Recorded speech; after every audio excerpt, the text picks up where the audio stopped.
Okay, so we're continuing our weekly Torah portion, our weekly Parsha class. We're doing Parashat Zachor, but actually I'm going to go on a tangent and we're going to do Parashat Zachor. So we know that there's an obligation to 3 times a week for a Jew to hear the Torah. Monday, Thursday, and Shabbat, Saturday. Who instituted that? Moses. Now that's a rabbinical commandment. You're obligated by the rabbis every 3 days to hear the Torah. Why did Moses institute that? There's a lot of mystical reasons. One of the reasons could be, a Jew can't go 3 days without hearing the Torah. There's a lot of different reasons.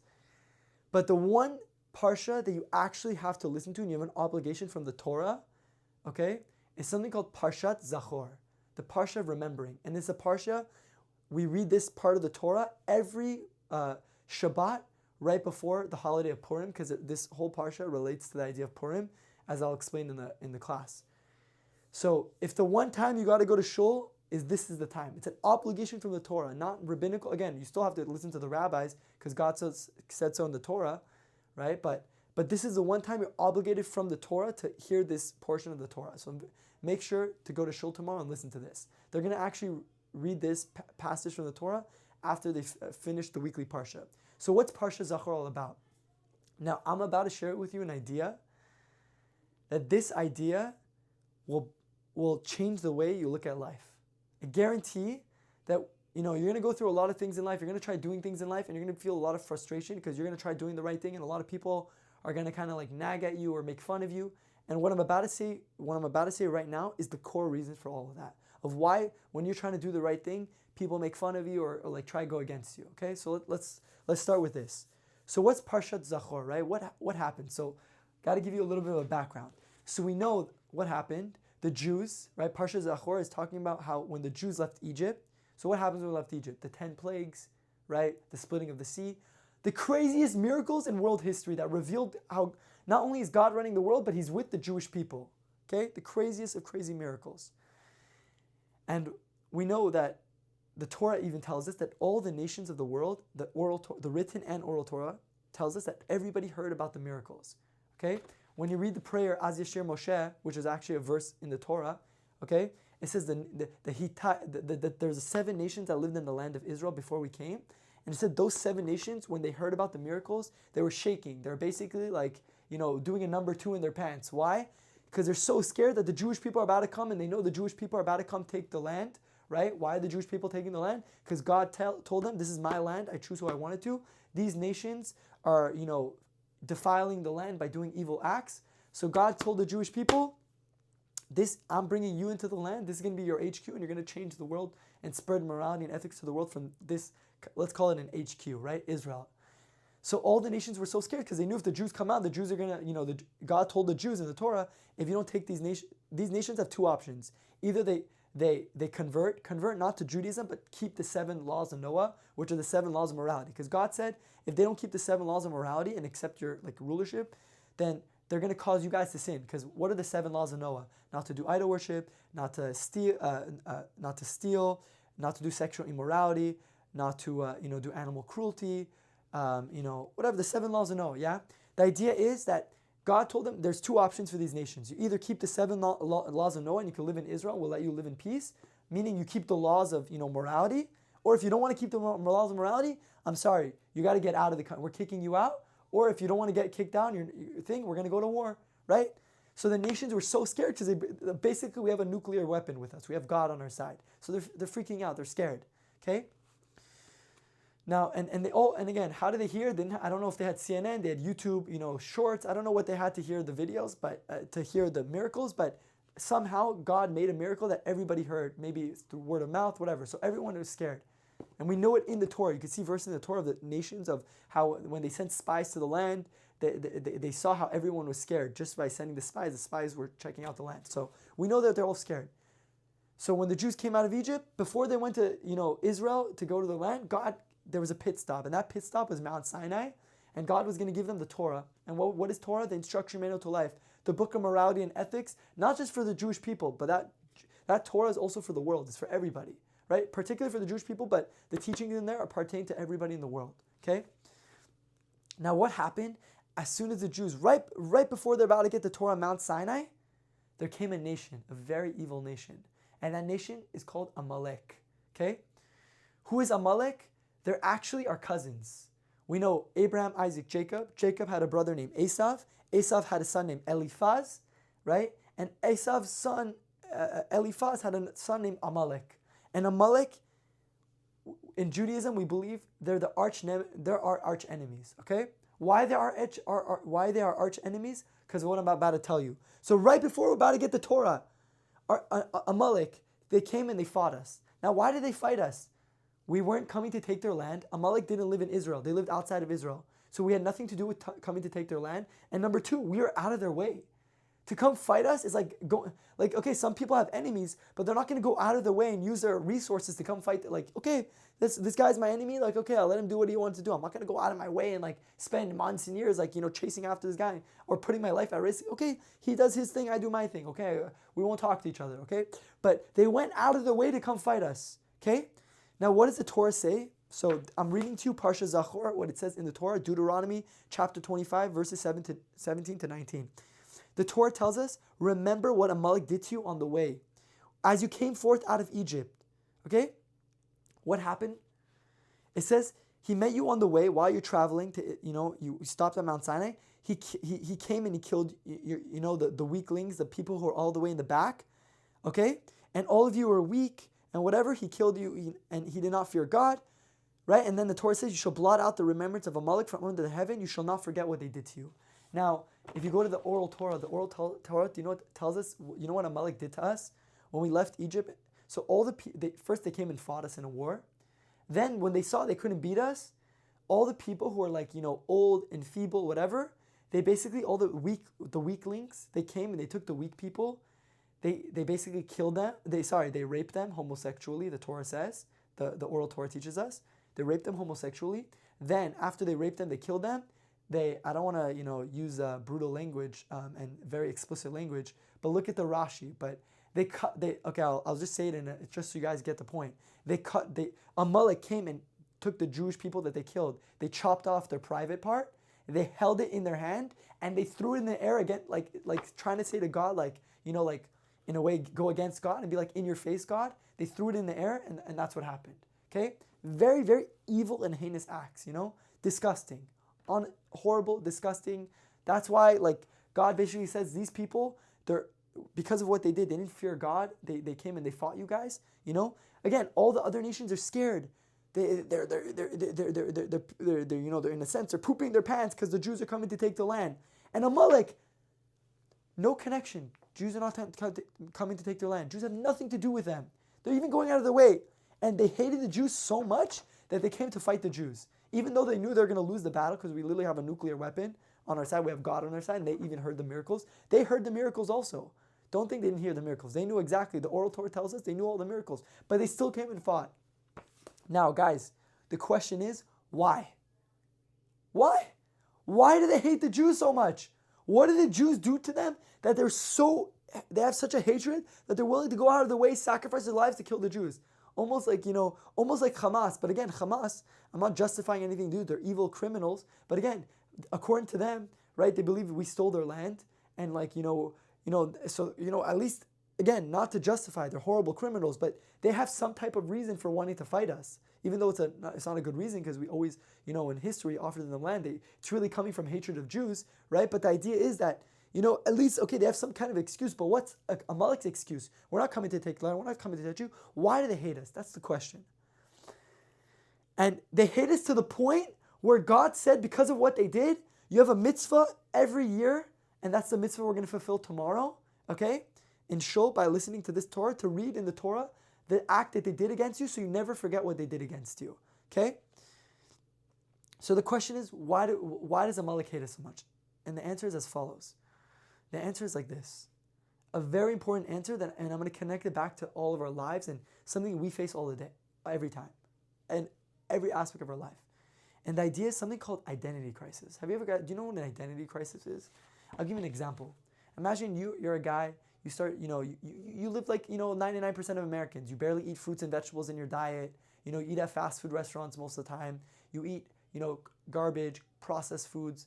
So, you know what? You go on YouTube and you watch, a documentary about, eating healthy, a plant-based diet. So all of a sudden you're excited. You're like, you know what? I'm going to eat plant-based. I don't want to die young. I don't want to, even if I live long, I don't want to live a life where I'm suffering because of health problems. I'm going to eat a whole food plant-based diet. That is the healthiest diet. Scientists proved it. There's corruption in the meat, dairy, egg industry. They're trying to trick us to make us think those things are healthy when they're not. They're filled with fat, saturated fat, cholesterol, growth hormones. I'm done with that. So you get to the point now, all of a sudden, you're keeping a plant-based diet. Now, when you keep a plant-based diet, all of a sudden you go in a restaurant, you want to go to a restaurant and eat with people. And you say, you know what, I'm just going to get the plant-based stuff on the menu. I'm not going to get the meat, dairy, eggs, whatever, right? And now everybody around you's like, what's wrong with you? What are you doing? Why are you eating healthy? Oh, no, I want to guard my health. It's a joke. What do you mean? It's not a big deal. You're so skinny. Don't worry, eat a steak. It's okay. Don't worry, nothing gonna happen. Nothing gonna happen to you, right? It could be your friends. It could be your siblings. It could be your parents. It could be anybody around you, right? And the question is, what's the problem? Let me do what I want to do. I want to eat healthy, okay? I believe this is the right thing to do. Why do you care so much? Why do you have to make fun of me? Why do you have to go out of your way and tell me stuff? Okay, you tell me something one time. Why do you have to be on top of me? Just leave me alone. Let me do what I want to do. I'm not affecting your life. I'm not telling you what to eat. I want to eat what I want to eat. Leave me alone. But the idea is what? Why are they making fun of you? The psychology behind it is that they get an identity crisis. Because when you do the right thing, then everybody around you sees you doing the right thing. And what happens to them? They get cognitive dissonance in their brain. They have a battle in their brain. Well, he's eating healthy, but I'm eating unhealthy. And now they feel bad. They feel like they're contradicting themselves. And usually what happens when you have a contradiction in your brain, you need to get rid of it. Because you want to live your life at the end of the day, and if you have a battle in your brain of what's the right thing to do is, and you're not doing the right thing, what's going to happen? You're going to feel guilty every time you eat unhealthy. So what does the person do? He has to convince himself, either I got to eat healthy, or no, I'm going to eat not healthy, but I'm not doing anything wrong, and it's not going to affect me, right? And you can see that with smokers. Smokers do this all the time. They justify it. How do they smoke without feeling guilty? Really, when you smoke cigarettes, you should feel guilty every time. I'm damaging my body. I'm sure Why do they smoke? Because they say, oh, well, you know what? There's some people who live to 100 and they smoked, right? Oh, it's a scam. Oh, I'm doing it for stress. They justify it, right? Because of cognitive dissonance. So the idea is that person, when you're eating healthy, what happens to them? They all of a sudden, they get an identity crisis. I'm not eating healthy. And now you're bugging their brain. And in order to make themselves feel better, you know what they have to do? They got to make fun of you. Because when they make fun of you and they put you down, they're winning. And if they win, my conscience is smooth. I can do whatever I want. I'm not doing anything wrong, right? And that's the psychology of it. When you do the right thing, you give everybody around you an identity crisis, okay? And that's how they make themselves feel better, by putting you down, making fun of you, laughing at you, whatever. And that's what happened to Amalek. Why does Amalek hate the Jews so much? Because we gave Amalek an identity crisis. What does that mean? So if you guys know who Amalek is, Amalek in Judaism is not just a people, it's also it's also an ideology. And what's the ideology of Amalek, of this people? Something called atheism. What's atheism? You guys know it. The idea that the world is just a coincidence, it's happenstance. Guys, the word in Hebrew, Amalek, if you take that word in Hebrew and the letters, right? That letter equals the same letters as the word doubt in Hebrew. So again, how do you spell Amalek? You have ayin, right? A, ma, mem, lamed, kuf, right? Amalek, okay? That's the word Amalek. And the word doubt in Hebrew is safek. Samech, fe, right? Safek, kuf, okay? Safek, doubt, right?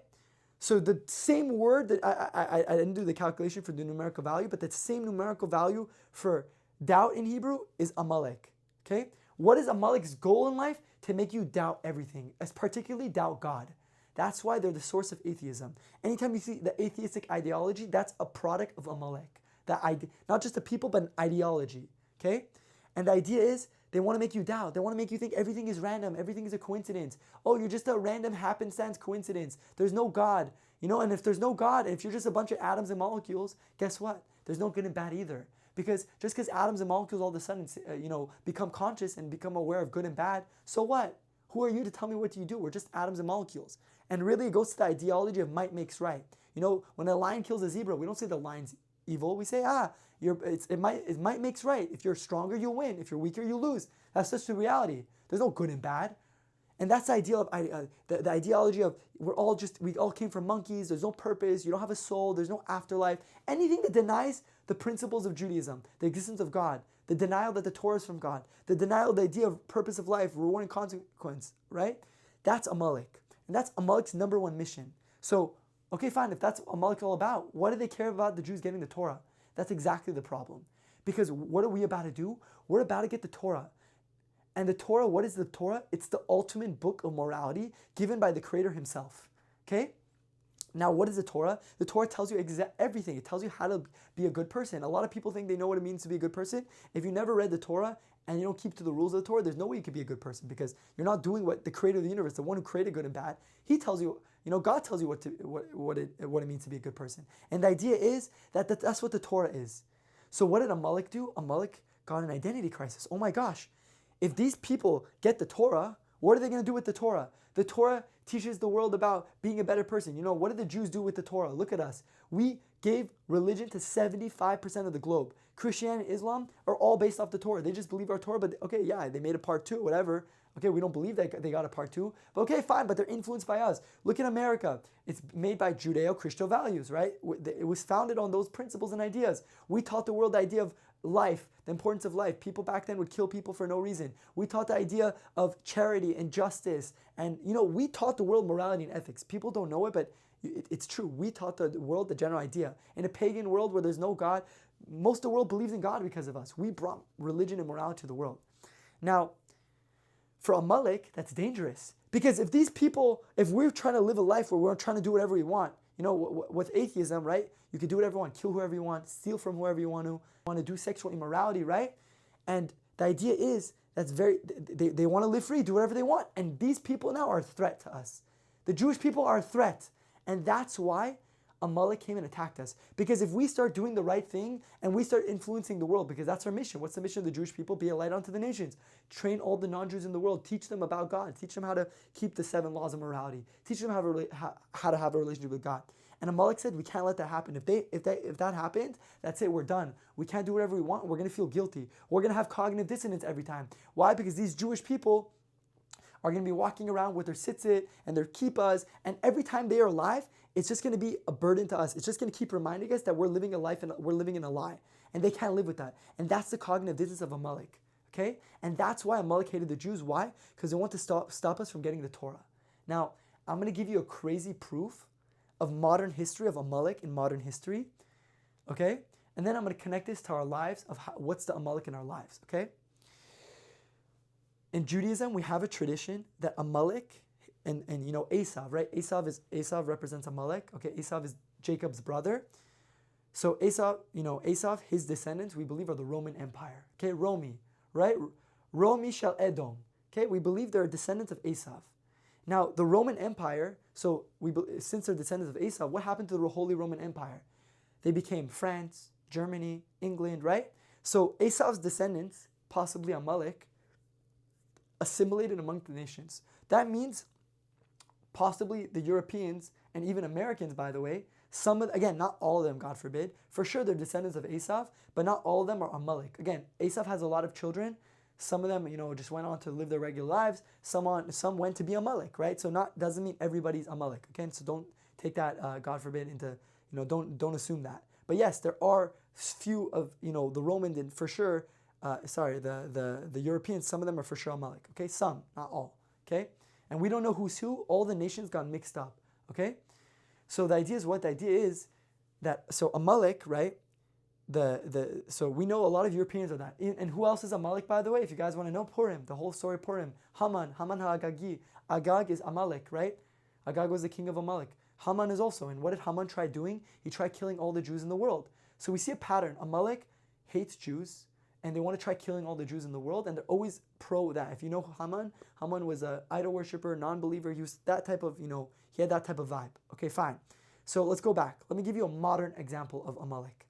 So in the Talmud, in Masechet Megillah, in the chapter of Megillah, in the tractate of Megillah, it tells us that Jacob had a prophecy. Jacob went to God and said to God, God, please hold back my brother Esav. Hold back. Why? Because if you don't stop Esav, he's going to try destroying the entire world. And then the Talmud tells us, who is this? Who is it referring to? Germany. Germany shall Edom. Germany, the descendant of Esav. who if they wouldn't if God didn't stop them, they would destroy the entire world. And then it says Germany consisted of 300 city-states, tribes, whatever, and they united together. Okay, fine. That's what the Talmud says. Sorry, the Talmud said they consisted of 300 tribes. Now, my question is, how did the Talmud, this was written thousands of years before Germany, how did the Talmud know that in the future there's going to be a nation called Germany and they're going to try destroying the entire world? By the way, Hitler wasn't just trying to kill the Jews in Germany. That was a lie. That was his whole excuse. If you went to his room, he had a map of every Jew, of how many Jews are in every country in the world. He was trying to go worldwide. He was trying to kill every Jew in the world. Yeah? So we see that the Torah is giving us a hint at Germany, and we can imply, based off the idea of who Amalek is in the ideology, that Hitler was Amalek. And if you ever read Hitler's book, Mein Kampf, I'm not recommending to read it or not to read it, but if you ever read it, I saw different passages from his book. Hitler wrote something unbelievable. Hitler wrote, he basically said, do you know why I hate the Jews? You know why these Jewish people we hate them so much? Not because, Germany, they messed up. No, it's deeper than that. Because Jews brought three things to society that destroyed the entire world. They brought the idea of consciousness and morality and circumcision. Okay? What does that mean? What's consciousness? The idea of feeling good and bad when you do something, right? What's morality? The idea of good and bad. And what's circumcision? The idea of, subjugating your sexual desires, yeah? Hitler said, what did Hitler write in Mein Kampf? We're barbarians, right? We want to do whatever we want. And he said the Jewish people, even if you take the Torah away from the Jewish people, right? And you put him in the middle of an island, it's within his soul, he's like a germ. And it's just going to come back and it's going to grow. And that idea, if the Jew, in other words, if the Jew is not for the Judaism, he's going to be for some type of other ism, whether it's communism, socialism, some type of ism. Why? That's the Jew. So Hitler knew, it's crazy, Hitler knew the Jews better than most Jews know themselves. Hitler knew the greatness of the Jewish people. He knew what they're all about. And that's why I want to kill them. Why? Because if the Jewish people, because of them, Hitler said, we can't do whatever we want. Because of them, they took down the idea of might makes right. They took down the idea, before, if we just killed people, again, when you lived in the time of the Romans would kill people. No one would call them evil, right? No one would make fun of them and call them immoral people and make them feel guilty. It was just like, okay, that's the reality of the world. We kill people. We sleep with whoever we want to. That's the idea. And that was Hitler's problem. Hitler said, we don't want to live like that. We don't want morality and ethics. We're done with that. That's Amalek. That's Amalek's number one goal in life. What? To make you doubt everything, to make you go into the atheist side. But not only that, Amalek gets cognitive dissonance. When the Jews do their mission, we're inflaming Amalek. That's one of the reasons for anti-Semitism. Why do they hate us? Not because they're jealous. Okay, that's like surface level, things. The real reason is why? Because there are arch enemies. Our mission is to spread light to the world and bring people back to the, God and have a relationship to the purpose of life. And their mission is the exact opposite. And when we do the right thing, they get an identity crisis. Okay? Now, I'm going to finish it off with how do we see this in our lives? Okay? I want to tell you guys a story. Okay? And the story is as follows, and I'll connect it back. There's a guy. His name is, Yom Tov. His name is Yom Tov. Okay, he's actually a famous person now. His name is Yom Tov. And Yom Tov grew up in California. Okay, he grew up in LA actually, in the Palisades. And Yom Tov was a secular Jew, totally disconnected from Judaism. Yom Tov eventually discovered his Judaism. Okay. And he told himself, you know what? I need to go learn more about what it means to be a Jew. And he went to yeshiva. He went to actually Torah in Israel. Okay? And when Yom Tov went to Israel and wanted to go to yeshiva, his parents were totally against it. They were secular Jews, his parents. And his parents said, don't, you're going to a cult. You're going to be brainwashed. Oh my gosh, we're losing our son. But the son went. He went to yeshiva, regardless of his parents not liking it. And for 6 months, his parents were... they didn't have back then, didn't have phones and emails, whatever. They didn't have calls. They were sending faxes, okay? And the rabbis at Aish said, they never seen the worst threats from parents in all of Aish Torah history, all the yeshiva's history. The parents said, we're going to burn your surfboards. We're disowning you. We're never going to talk to you. We're not going to give you money. That's it. You're done, right? And Yom Tov, it was very hard for him, very difficult for him. He couldn't do it day after day after day. Of course, he knew he was doing the right thing by studying Torah. But at the same time, how can he kill his parents like that? His parents are, they're miserable. They're sad. This is their son. So after 6 months, he finally caved in, he gave in. He told his parents, he said, I'm coming back. He booked the ticket back. Now he's on his way out of yeshiva, never to come back again. And luckily, there was a rabbi there. And the rabbi of the yeshiva said, Yom Tov, what's going on? What happened? And Yom Tov broke out in tears. He explained to him the whole story, his parents, the whole thing of what happened. And the rabbi told him, listen, Yom Tov, I'm not going to tell you what to do. It's your life. Do whatever you want. But let me tell you one thing. Your parents, they don't know what yeshiva is. They don't understand Judaism, right? They probably grew up with so many, secular Jews with the misconceptions of Judaism, of how it's a backward-minded, closed-minded religion, that that is man-made, that the Torah is just here to limit you, right? That's their perspective. They don't know that Torah is actually true. They don't know that the Torah is not here to limit your life, but give you the best life ever, better kids, better family, be a happier person, be a moral, ethical person. They don't know that. So you can't blame them for, going against you. But let me tell you one thing. If you stay in yeshiva, not only will you be helping your parents in this world, but also the next world. Right? Sorry, not only will you helping your parents in the next world, but in this world. So what does that mean, help your parents in the next world? Because the idea is, if his parents stopped him from going to yeshiva, God, after 120 years, is going to hold the parents accountable for messing up his kid's life. Because if Yom Tov ends up going to yeshiva, he's going to probably get married, have kids, right? Have a better family. Look at the secular society around us. The secular society is, I'm seeing 37, 40-year-old lawyers and doctors who are not married, don't have kids, are still, they're basically grown-up babies, They don't have anything. They don't have maturity. But when you go to yeshiva makes you mature. Yeshiva tells you where your priorities should be set, Tells you what's important, what's not important. And the idea is, if you go to yeshiva, and when I went to yeshiva, there was literally 3 weddings a week. And I know people, I tell a lot of people this. Name me 5 people from ages of 20 to 25, not religious people, secular people who got married.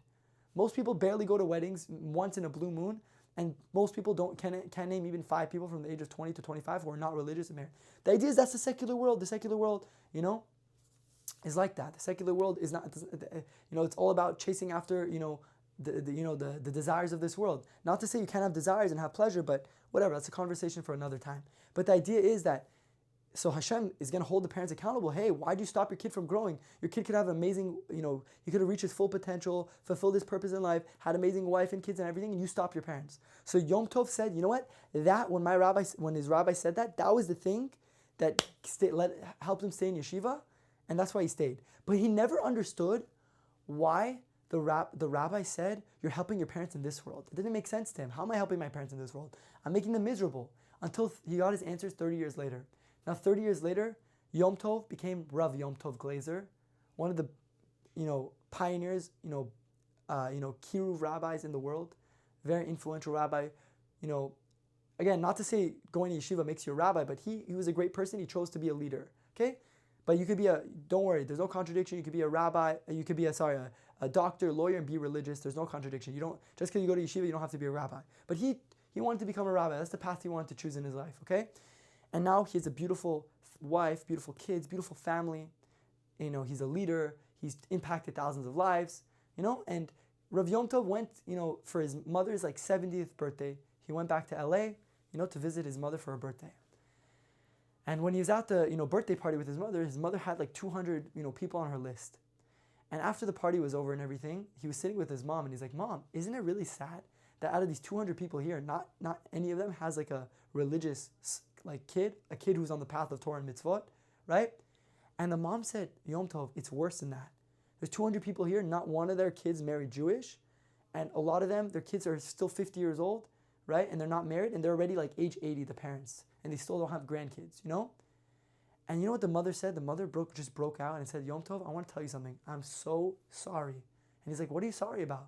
I'm so sorry that when you wanted to go to yeshiva, when you wanted to choose this pathway of coming closer to God, right? We didn't know what it was. We didn't know what yeshiva was. We didn't know in yeshiva they teach you how to be a better person, work on your character traits and all that kind of stuff, and be an elevated human. We didn't know that. We thought it was a cult. We thought we lost you to a cult. You can't blame us. But I want to just say one thing. I am so proud of you. I'm so happy, you and your children and everything. If you didn't go on your path, you wouldn't have this. You would have probably been a doctor who who's probably divorced 3 times and not have a family, not have kids, whatever it is. You probably wouldn't have been in the path you would have been now. And she wants to say, she told, the mom told him, when we went to Israel to visit your family and kids, when when we came back to LA, everyone was asking us, how was your trip? How was the trip? And she said, we were so proud of you. We didn't want to rub it in their face. We felt bad to tell them how amazing the trip was. We really felt bad. We didn't want to rub it in their face. And Yom Tov said that moment, he went back 30 years and he said, wow, now I know what my rabbi meant, right? Now I know what my rabbi meant when he said, not only are your parents going to benefit in the next world, because in the world to come, right, God won't judge them unfavorably, and also they'll get all the reward of their kid going in the right path. But he understood, he made his parents' life better in this world. He brought his parents the greatest things. You know, the greatest thing you could bring a Jewish mom is not only be a doctor and lawyer, but also bring your beautiful Jewish grandchildren and a beautiful family and have a beautiful relationship with your wife. So why did I tell you that story? Because there's something we need to analyze from that story. Why do secular people, a lot of times we want to come closer to God. We want to do the right thing. And I call it being religious. What is being religious? Being religious, I had a student, I told him, we all have to be religious. It's so important. And he's like, Rabbi, I don't think I could become religious. I don't think the rabbi lifestyle is right for me. I'm like, bro, what the heck are you talking about? Being religious doesn't mean being a rabbi. Being religious, I'll put it into 4 categories. Studying Torah, keeping the commandments, fixing your bad character traits, and helping other people. Right? And obviously believing the 13 principles of faith. That's what it means to be religious. That's what a religious Jew is. You could be a doctor, lawyer, businessman. There's no contradiction between being religious and making money and living a good life and having a beautiful wife and kids. No contradiction, right? That's what it means to be religious. So when I say be religious, I'm saying have a relationship with God, do the purpose of life. But the idea is that, what I'm trying to say is that when you're trying to do the right thing, let's say that's being religious, and this is probably the place you'll find it the most, the identity crisis situation. Where you're trying to do the right thing. You're trying to keep Shabbat, keep kosher, and all of a sudden, your family, your friends, your parents, everybody around you is judging you. Hey, why are you keeping Shabbat? Why aren't you getting in the car? You're so fanatic. Oh, why aren't you eating at this restaurant? What's the big deal? It's cow, it's kosher, it's a cow, right? You're eating beef still. No, the beef has to be slaughtered. The kosher meat is different from non-kosher meat. That's not eating a different pork. But they don't know that. And they judge you, and they think you're fanatic. Wow, you're praying, you're going to shul, you're rapping tefillin, right? You learn Torah. What's wrong with you? You're fanatic. You're extreme. The question is, why are they doing that? Let me do my thing. I want to fulfill my purpose in life. I believe this is true, right? Not only is Torah true, it's the best thing. It's the instruction manual to life. I want to live my life like that. What do you care what I'm doing? Why all of a sudden when someone wants to become religious, that's when everyone starts making comments and going crazy. More than being a vegan, eating plant-based, more than doing all that. Why does everyone care? Because that's the biggest and most ultimate identity crisis you could give to a person. What? When you're keeping Shabbat, keeping kosher, wearing tzitzit, tefillin, when you're doing all that, and the people around you see you doing that, what do you do to all of them? You make them think like, wow, he's keeping Torah. That means the Torah is true, but I'm not keeping the Torah. I don't keep Shabbat. I don't keep kosher. And they get an identity crisis. And you make that person have cognitive dissonance. And not only have cognitive dissonance, you make that person rethink their entire life. Because they ask themselves, what am I doing with my life? That guy's, he's working on himself. He's trying to become a better person. He's studying Torah. But if I believe in Torah, but I don't keep Shabbat, maybe I'm contradicting myself. If I believe in Torah, but I'm eating on, maybe I'm contradicting myself. And you give that person an identity crisis. And you make him think his whole life. Now, what does that person have to do to get rid of that identity crisis? If he doesn't have the willpower to change and become better, either there's 2 options. That person will be inspired and be like, wow, you're such a good person. You know what? I'm right. I should also grow. Kol hakavod, great job. I'm going to also work to keep kosher, keep Shabbat. I'm going to try also. Again, Judaism is not all or nothing, but I'm going to try my best also, right? But instead, most people don't have the willpower or the honesty to admit that. So what do? They do the second easy option, which is make fun of you, put you down. You're a rabbi. The guy barely keeps Shabbat. He's calling the guy who's becoming more religious. He barely keeps Shabbat. Rabbi. In Farsi and they say in Persian they say Rabbi Shodi, you became a rabbi. All of a sudden you're so religious. Dude, the guy barely keeps he barely keeps the red lines of Judaism, and all of a sudden people are calling him a rabbi for trying to keep the red line. I'm not saying go above and beyond. I'm saying keep the red line, right? And why? Why are they doing that? Because they're getting cognitive dissonance. Because whenever you do the right thing, they feel horrible. Now, what are you supposed to do? How are you supposed to react? And we'll finish with that. Number 1, for you got to stay strong. When you're doing the right thing, it doesn't matter what other people are saying. The right thing is the right thing no matter what. So if everybody around you is not keeping kosher, it doesn't matter. You got to do the right thing. If people are respectful enough, for example, your friends, you want to eat, kosher meat, okay? So your friends, if they really respect you, so instead of going to Chipotle, and eating non-kosher Mexican food, you'll go to, in LA, we have something called Lenny's Casita. You'll eat, at a kosher restaurant, right? You'll eat kosher Mexican food. But the idea is that they'll respect you for it. And if they don't respect you for it, don't budge. The truth is the truth no matter what. That's your mission. That's your test in life. And number two, okay, you have to understand, give them the benefit of the doubt. They don't know any better. You can't blame them. How can you blame them? They didn't hear the Torah class you heard. They didn't go through, how can you got to give them benefit of the doubt. They don't know any better. Maybe they don't have bad intentions, or even if they do, they don't know any better. Maybe if they knew what you knew, they would do. So the idea is, that's what Amalek's all about. We all have that, forget that people of Amalek. The ideology of Amalek still roams today. And Amalek's number one goal is to get you to stop fulfilling the mission of life by why? Making fun of you, embarrassing, putting doubts in your mind and all that stuff. So Bezrat Hashem, I give everybody a bracha, a blessing, that we stay strong, we fight our Yetzer Hara, we fight our negative temptations, we do the right thing no matter what's going on. Again, being respectful. If your parents, for example, you want to keep Shabbat, and your parents, it bothers your parents you keep Shabbat, don't be disrespectful to them. You got to respect your parents still. I'm not saying break Shabbat if they tell you, because you got to honor God also. Your parents also have to listen to God.